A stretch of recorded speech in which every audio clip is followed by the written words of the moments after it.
myself the theme music to The Simpsons on the piano, and this is a piece of music which I've probably heard several times a week for the last 35 years, so I must have heard it thousands and thousands of times, but every time you hear it, something new emerges in it.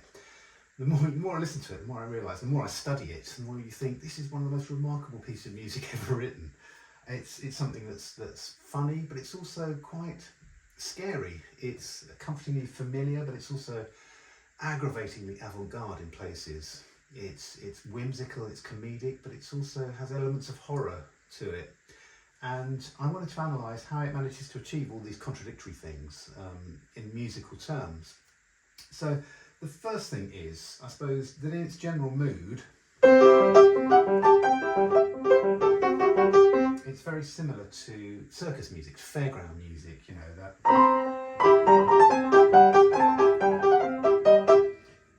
It's also very similar to, you know, this is the comfortingly familiar element to it. It's very similar to sort of Warner Brothers cartoons from the 1940s, you know.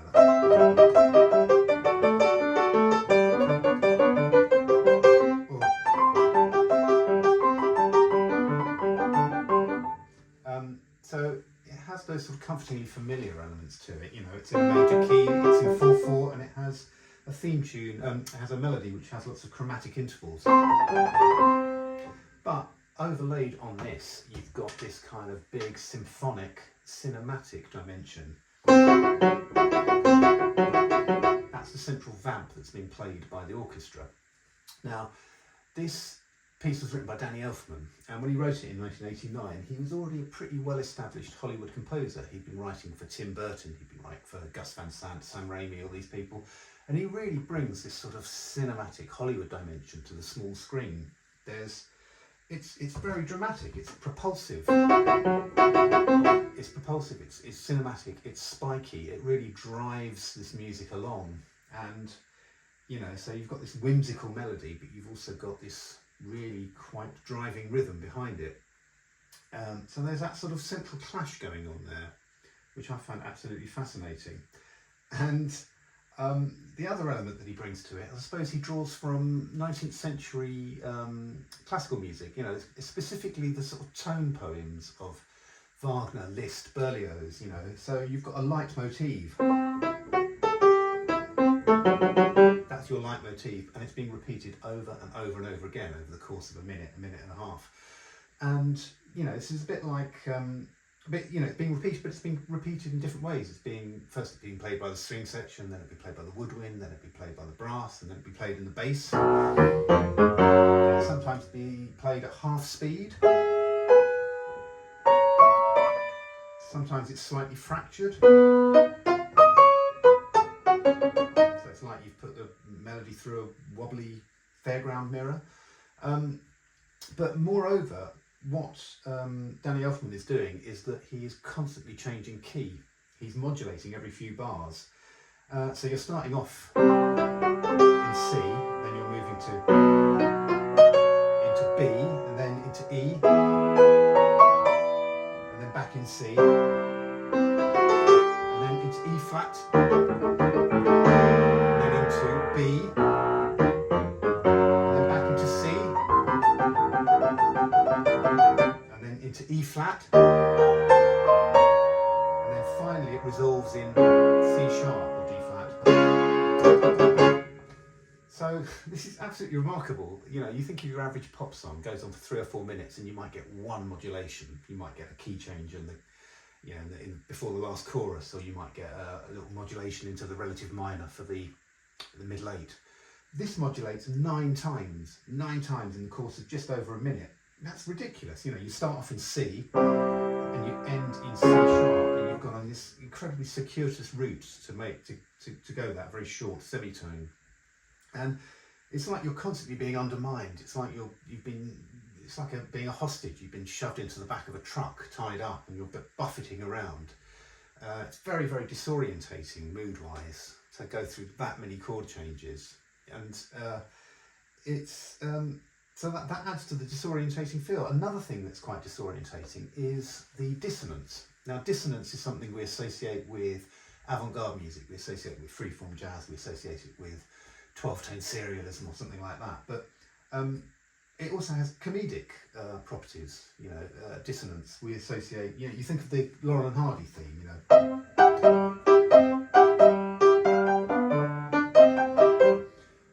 Or you think of the great comedian Les Dawson, you know, who used to play pub songs on the piano but put deliberate wrong notes in, you know.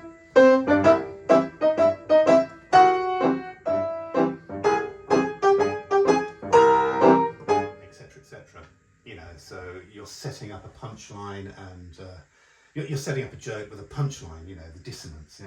There's an expectation there, and then you're undermining that expectation. You know, so it's a classic joke and a punchline. And so that dissonance, it gives you, like in the Laurel and Hardy theme, it gives you an air of, you know, a drunk stumbling down the road in a sort of wonky, wobbly manner, or like a clown stumbling on a tightrope, something like that. It's very disorientating to listen to, and the central dissonance that Danny Elfman uses during the Simpsons theme is this. Instead of playing this, he's using this. He's playing a flattened fifth. Now this is called the tritone, and this is a very dissonant. This is like one of the most dissonant intervals in Western classical music. Now, famously, it was banned by the medieval church. They called it the devil's interval, and they believed that if this was played on a church organ, that it would drive people to Satan worship or something, which sounds ridiculous, but it still has those sort of demonic connotations to this day. We hear that and we think of horror movies, we think of, you know, death metal bands or something like that. And the way that Danny Elfman is able to use that interval is because it's part of the Lydian mode, which is what this key is written in. Now the Lydian mode is quite a friendly. It has, you know, it's in a major key. It has a major fifth, the perfect fifth. It's all quite consonant, but the way that it sounds quite friendly. It sounds quite wafty, in fact, in many ways. But what Danny Elfman does is he adds a flattened seventh.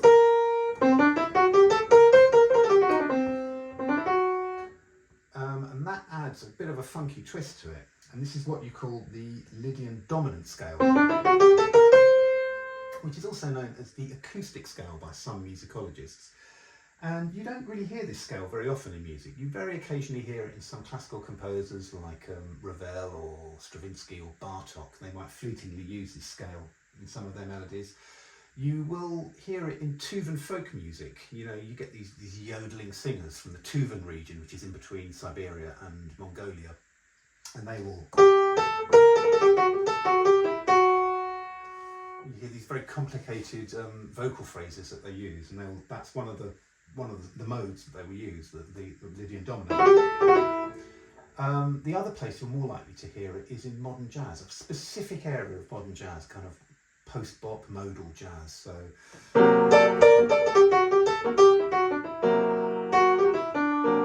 people like Joe Henderson and McCoy Tyner, they would use the Lydian Dominant occasionally. And I think what draws jazz musicians to that chord, and to that scale, is because it enables you to play a major scale, but in a slightly funky way. So it's a bit of a twist, you know. Instead of just playing a corny major seventh, you've got that sharpened fourth in there to add a bit of a skank to it. And I think that's what Danny Elfman likes. You know, he's writing a comedy theme, he's writing a cartoon theme, so it has to be in a major key. There's no option there. But this Lydian Dominant allows him to have a bit of fun, to put a bit of a twist on it. And the other scale that gets used, as well as the Lydian Dominant, not in the melody, but in the orchestrations by Alf Clausen, you'll hear constant use of the whole tone scale. Now, the whole tone scale is something that we associate with awe and wonderment and mystery. It's often used in films to signify a dream sequence where it's played on a harp, you know. And the way that it's used here, you get these tumbling runs, which are actually very similar to the runs that Tatum, the great jazz pianist Tatum, uses. But it suggests you're entering this sort of surreal dreamscape where anything can happen, this air of wonderment. And there's this bit, you know, and then that's immediately punctuated by, so you look like you're being thrust back into the world by Marge Simpson bibbing her car horn. And this is one of several moments in the theme tune which is what we might call diegetic music. It's what film critics talk about as diegetic, which means that the music isn't just being imposed on a soundtrack, it's actually emerging from the what's on the screen. So that bit, the car horn, you get that. There's also the siren in the nuclear power plant. So when Homer clocks off, you hear that's encoded in the music, if you like. There's also a very obvious piece of diegetic music where the school orchestra are playing a version of the theme.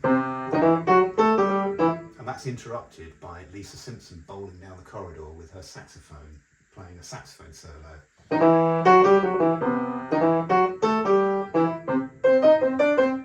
Now, one thing you might not notice is that saxophone solo changes quite frequently. Now, you know, there are things that change in every episode, you know, like the way that the couch gag at the end, the way that the family assemble on the sofa, that changes every week. The thing that Principal Skinner writes on the blackboard, that changes every week. But Lisa Simpson's saxophone solo, it doesn't change every week, but I've counted at least 15 or 20 of them. And I'm sure there are some mad people who've gone through all 700, 750 episodes or whatever, and they'll be able to work out exactly how many there are. But there are several Lisa Simpson solos which are just variations on the blues, you know, it goes. You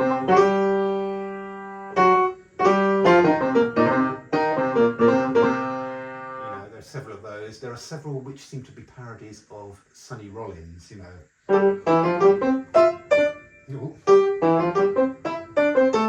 That seems to be a parody of St. Thomas. And it seems fitting because it seems fitting that there's a lot of Sonny Rollins references, because Bleeding Gums Murphy is clearly based on Sonny Rollins. You know, that's Lisa Simpson's saxophone mentor. There's also a saxophone solo which is very reminiscent of Ornette Coleman. You know, it's clearly a pastiche of that. There's another one which is like a real John Zorn freak out with loads of overblowing. There's another one where Lisa's playing the baritone going,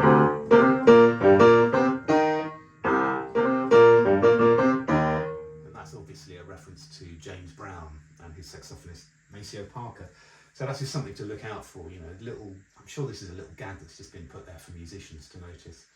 The one last thing I wanted to mention about the Simpsons theme is the fact that it must be really frustrating for Danny Elfman and Alf Clausen, you know, to have written this beautifully crafted piece of music, and then right at the end of every episode you find it butting into, you know, entering into this sort of corporate war with two other jingles. So what I mean is that at the end of every episode you've got the jingle, the ident, and the jingle for the production company Gracie Films, and then you've got the ident for 20th Century Fox. So, you know, this beautifully crafted theme ends, you know, with, and then immediately it butts into, and then immediately that butts into. That must be incredibly frustrating if you're a great composer like Danny Elfman.